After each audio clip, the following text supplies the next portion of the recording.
Filmatic. I am your host, the Film Doctor, the solo soul here on the show. Oh, I like that. I like it. I like it a lot. I like it a lot.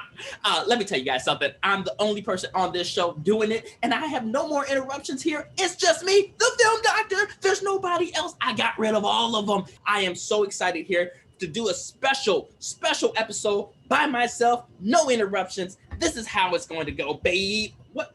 How in the how did you? What is going on? How is this man doing shows without me? How the fuck did you get in here? Production. Yeah. He talk about buttons. He did a whole show without me. We just gonna get rid of you. Yeah. Oh, no more. Guess who has the power? The power. It's right here in my finger. Right here in my finger. I have the power. I get rid of you. You don't have shit on me. How in the fuck do you keep getting in here? Production. I'm so sick of this, man. What is going on? Kick butt. Yeah. Bet you didn't think. Shots fired. Nah. Who's out here doing the damn thing, babies? You don't want. You know what? All right. How many goddamn times is this motherfucker? All right. I don't know how you're getting in here. I don't know how. Production. Take that kick button away. Get rid of it now. You heard me now. Don't make me come down now. What the? It ain't working. It ain't working. Who did you hire? Edward Snowden inside of this bad boy? Like, they just hacking shit? Nah. I got connections. I pay more. You don't pay for shit. I pay all of this. Don't get it twisted about the set. All right, I paid for the boiler room. All right. This is all me. I paid for all of this. Listen. Production listens to me now. You need to accept this. It'll make your life easier.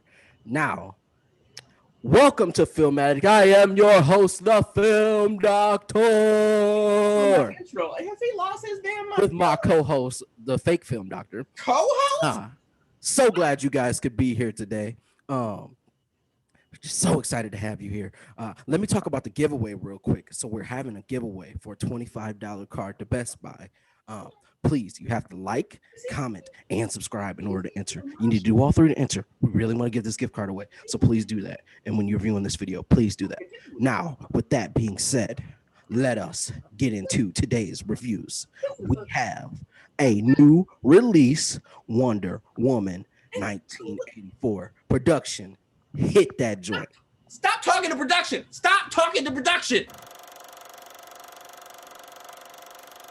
All right, so today's new releases, guys, we have Wonder Woman 1984. So excited to review this movie. It dropped Christmas Day. We got a chance to watch it. Shout out to HBO Max. Again, we need that sponsorship. So you know what? I'm going to be gracious today. You didn't get to talk the last two episodes, but it seems like you calmed down and got yourself together. So why don't you go ahead and review Wonder Woman 1984? Go ahead and tell the people. How kind of you to allow me to review on my show. Okay, I'll go ahead and I'll do what I do. Okay, because obviously I can't get rid of you. This goddamn button won't fucking work. The mute button still works. Don't make me use it. You know what?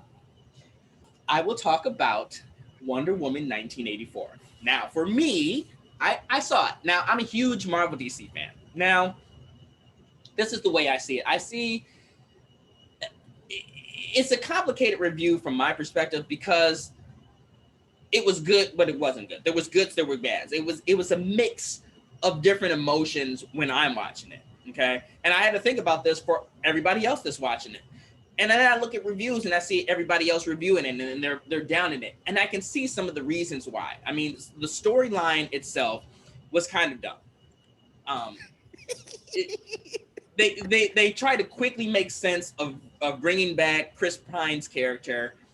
They try to make sense of this whole wish thing. I'm like, this turned into like Aladdin or something, and all of a sudden this guy is granting wishes for everybody. The action really wasn't the greatest. I think about the first Wonder Woman movie, and the action was really good. I mean, the CGI and the action in this one, it was cheesy at moments. When I look at like a lot of the other Marvel movies, and I know that it's difficult to compare the Marvel movies to a DC movie, but the last Wonder Woman or the first Wonder Woman movie was comparable to a Marvel film. And it was comparable to that because it wasn't cheesy and stupid, and the CGI cheesy and stupid, and the jokes cheesy and stupid. And it had all these different components. This movie had potential to be a lot better than what it was, but it's not to say that it wasn't great. It's definitely enjoyable. You could sit down with your family or significant other and watch this and enjoy watching it. And then the nostalgia at the end, which I won't give it away, but there is nostalgia at the end that really connects to the history behind Wonder Woman. And I think that that was appreciated. I think that instead of having that in credits, that should have been something that should have been in the film. But like I said, however they wrote it is how they wrote it. It doesn't defeat that it was worth watching. 2.5 hours long and not a lot of action and a lot of just storytelling and wish being made. And they have these two different villains, so to speak. Cheetah was definitely somebody that could have been, not to say that she wasn't badass, she was badass, but she could have been more badass based on the performance that she gave that was badass. Like, they could have really made her that bitch. Okay? Yes, bitch. Yes. They could have made her that bitch. The guy, I think that, was he really necessary? And then, like, where did his Asian son come from? Like, there's a lot of questions that I had about the whole thing. And I just had to at some point say, why am I trying to figure out why the fuck they made these stupid ass decisions? Watch the movie for what it was. And that's why I say you could definitely sit down and watch the movie and enjoy it as a family. It's not to say that it's bad. If I had to give it a rating, I'm going to give it like a B minus. That's what I have to say. What about you?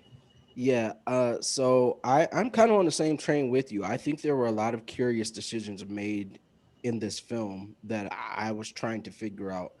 I watched it with my little sister and my wife, and I think we enjoyed it. So, like you were saying, sitting down with your family and watching, being able to watch this movie, this is definitely something that you can do. And again, HBO Max, we need that sponsorship because I keep plugging you. Anywho, yeah, but just like the story, like I get the smaller lesson of be careful what you wish for. Like I understand that, and they try to take that and expand that, but they just had so much going on, just like these little things that they were plugging in that just kind of took away from that overall message. It's just like we're just, and then there's pointless like chase scenes and globe traveling. Like, why are we going all over the world? What was the purpose of that? Like, I just felt like they're like, oh, we need some different places to shoot. We want to shoot all over the world, so we'll just have these Well, that's globe trotting you chase got, you got scenes. to look past asking, trying to answer all the questions that came about, and just look Right. at it from just watching the movie. And I think that you understand it. But like I said, I can see why other people don't like it. It Yeah. was not even close to it being as good as the first one. And the CGI in this one, Terrible, just terrible. it was bad. Like, there's some bad CGI, and then there's this CGI. And that's the big thing when I say I compare it to Marvel movies, because I'm like, the CGI looks so realistic, like they're actually fighting. When you look at even the battle in Avengers Endgame, that Yeah. big fighting scene, like I legit, it looked like real people, just superheroes just fighting. And this Right. one, it was just like they edited this on like Windows 8 or Windows 7. Like they didn't have a good enough processor. I don't know. Like a kid did it. It just wasn't good. Yeah, there was two other things that, like, so first, like Cheetah, I rewatched the trailer before I watched it, and they had a different coating on her. They changed the CGI for some reason. So she was gray in this one, but she was an orangish in the trailer. And I don't have an explanation for that, but they could have done a better job on her CGI. And then also, for this to be an action movie, was there really that much There action? wasn't. That's what I'm saying. That there's so much time surpassing where they're focusing on story and wish telling that you don't see the fight scenes. At least in like Avengers Endgame and Avengers Infinity War, every 20 minutes there's a big fight. Yeah. You didn't. You didn't Yeah. see that. You see her more taking Chris Pine's character out to dinner than than a fight scene. You know what I mean? Right. And So I feel like they, in this one, they've toned her down. Like, she uses more of her array of equipment, but she's not as fierce as she was in the first movie. Um and there and not to say that any of the actors or actresses, I think Gal Gadot did a good job with this. I think it's the script, to be honest with you. I think Gal Gadot did a good job, and you know, when we did our trailer review for Wonder Woman, I was skeptical of Kirsten Wiig as Cheetah. I think she did a good job um, in the role and trying to add something to the movie from the script. Like, you know, as an actor or an actress, there's only so much you can do with what you're given. Well, in my eyes, because the movie's 2 hours and a half long, they wasted time that could Yeah, have been used for other things to build this story, to build the characters, or to build a better movie. And even looking at the beginning, like, do we need to retell the Amazon thing? Like, why am I watching 20 minutes of her in this race as a kid? Like, we've already been there. Like, why am I seeing this again? Like, her in the yeah, Amazon, like, for this long. yeah, So I think that a lot of time was wasted and not needed. Um, that could have been used inside of storytelling. And you know, everyone has their own vision. You know, if I was to be the director and I was to tell this story, somebody's going to shit on something, even if it's an A+ rating kind of movie. right. Um, but this definitely was not an A+. This definitely could have been better. It was not in any way, shape, or form comparable to the first one. No, it wasn't awful. I would give it a B minus. Uh, the same as you. I think that it could have been better. And I think the part of the problem is, you know, just with some of the people that are really trashing it, is they were hyped for this movie. They were expecting great things from this movie. I think we all were, just because of how great the first Wonder Woman was. But you know, sometimes sequels don't hit, and I'm sure that even though this movie wasn't as pleasing, we'll get a Wonder Woman 3, and hopefully that will be better. But But they were in a bad position because we've been down from the pandemic, and this is the first superhero movie right, that we've they been were in a able. So terrible we've position. we've Yeah. been wanting that deal. We wanted Yeah. it with Black Widow, and so this is the first superhero movie where the expectations for it were not delivered. Yeah. Um, that's hard on them. You know, Yeah. they had to live up to that expectation, and they fell flat on their face. But like I said, it doesn't mean that it's a bad movie. It just means that it wasn't as great as what we all wanted and had hoped for it to be. It's still something that you can watch and enjoy. Could you watch it multiple times? Maybe I twice. don't I know. wouldn't go past twice. Yeah, I don't know if it has replayability I could like watch it that. twice, maybe. Netflix and chill. You know, If your family wants to watch it again, watch it. I don't know that it has much replayability, but um yeah, that's our review for Wonder Woman 1984. If you want to go check out Wonder Woman 1984, you need to have a subscription to HBO Max to watch it at home. Otherwise, it's in theaters. So please go check it out. And now we're gonna move on okay. to our next review of a must-see Stop movie, intro. Basic. Stop introing my shit. Okay. Production. And I'm talking to mute his production. audio. Who do Mute you his know up there, audio. Fred? Fred, who do you know up there? Lisa. All right, guys. So we have another review here. Must see Basic, starring John Travolta, Samuel L. Jackson. There's some heavy hitters in this movie.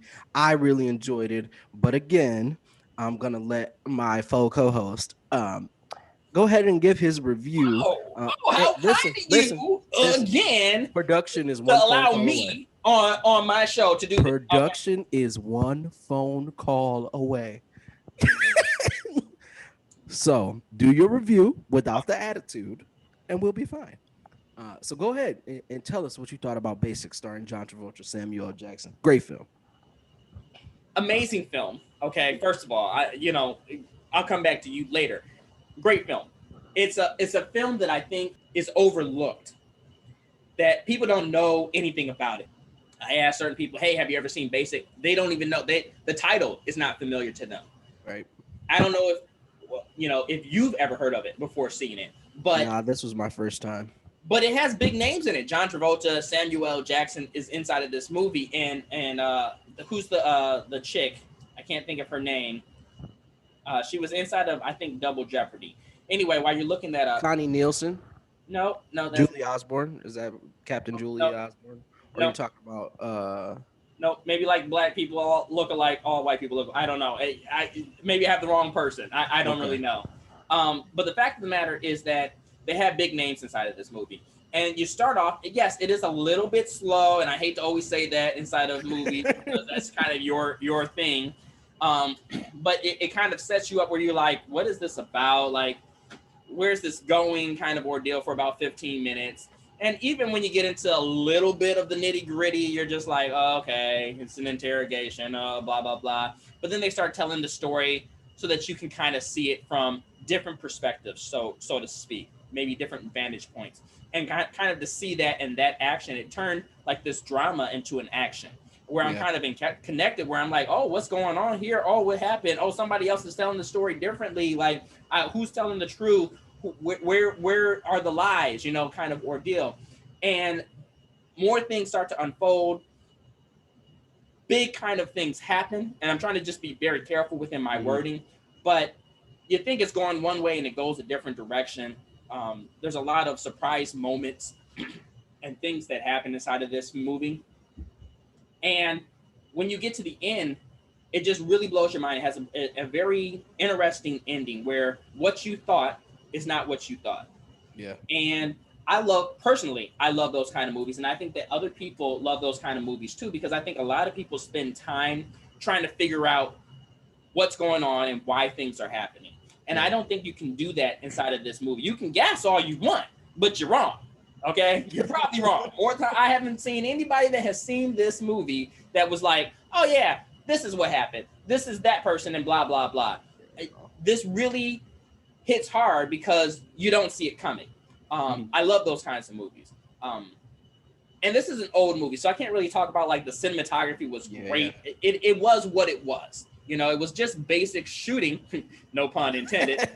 Um, just basic shooting and basic filming, and the acting wasn't like supreme. It wasn't like somebody played this phenomenal character. They were basic people, no pun, playing basic characters. This all was a great movie because of the storytelling. The storytelling was just phenomenal. How they set it up and how they told it from beginning to end, how it made sense, how it connected, and how it blew your mind at the end. That's my thoughts. To me, I give it an A plus. So, what do you think? I definitely enjoyed this one. I am a fan of kind of those vantage point styles of film. I enjoyed the movie Vantage Point, obviously. Um and so being able to watch this, because this actually predates Vantage Point. So this kind of gives me that feel of, this idea has stuck around Hollywood and they've kind of pulled from this movie, whether or not they would say it explicitly. Um, but yeah, I mean, strap yourself in. This movie is a ride. I will again concur that it is slow for those of us who have the attention span of a fly. At the beginning of the movie, but once you get through like the beginning and you start to get into all these different scenarios, and what I really like about this movie, without spoiling it, is it kind of puts you, it vests you because it kind of puts you in that investigator role. It's it's hard to describe, but it's kind of like putting you in the movie, saying, hey, while we're going along and we're going to solve this for you, why don't you try to figure it out on your own? And that was a really good deal. The acting was good. No complaints on the acting. The cast in here was really, really good. Um, just good movie. The storyline, like you said, carried this film, drew me in, made me want to watch it all the way into the end. And I love movies like that can hold your attention for, I don't know how long the runtime is. I think it's like hour 45 ish, with credits.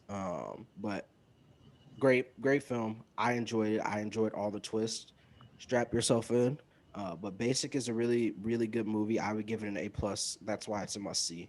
Um, and our show hopefully will provide people with an opportunity to see films like this, that I wouldn't have heard of unless I was suggested by my faux host, as I'm calling him now. I wouldn't have watched it if it wasn't suggested, but it was, it was fantastic. And obviously, you can't really talk about, I mean, for 2003, if I'm putting my mind back into 2003, I think that the cinematography would have been good for them. But we've had so many advances in movie shooting technology, camera angles, motion with cameras, all sorts of stuff that have happened. So you can't really, like, with all that knowledge now, you can't suck it out and say, "Oh, this is the best cinematography ever." But it's for what it is. It's good. Um, so yeah, check out Basic. Basic is on Tubi for free, for those who don't own it, but feel free to rent or buy it. You can buy it on Amazon Prime or anywhere else that you buy your movies. So, guys, that's all we have for today. Thank you for joining us here on Film Addict. I know you guys missed me last week. You're doing it again. I'll make sure the production will never allow him to film. Almost like you're not listening. In fact, me and production have something special planned. Tina, but we'll save that for Tina. later. They don't listen to you. I don't know why. I don't know why you're looking around. They don't listen to you. Tabitha. Thank you guys for tuning in. Remember, we have that many $25 gift card to Best Buy. We really want to give this away, and thank those who are supporting us and following us. So please like, comment, and subscribe to enter the giveaway. We're just so excited to do this giveaway, and make my button work again. Guys continue to support us here. This has been another exciting episode of Film Addict. Who the fuck do you think you are, Dwayne Johnson?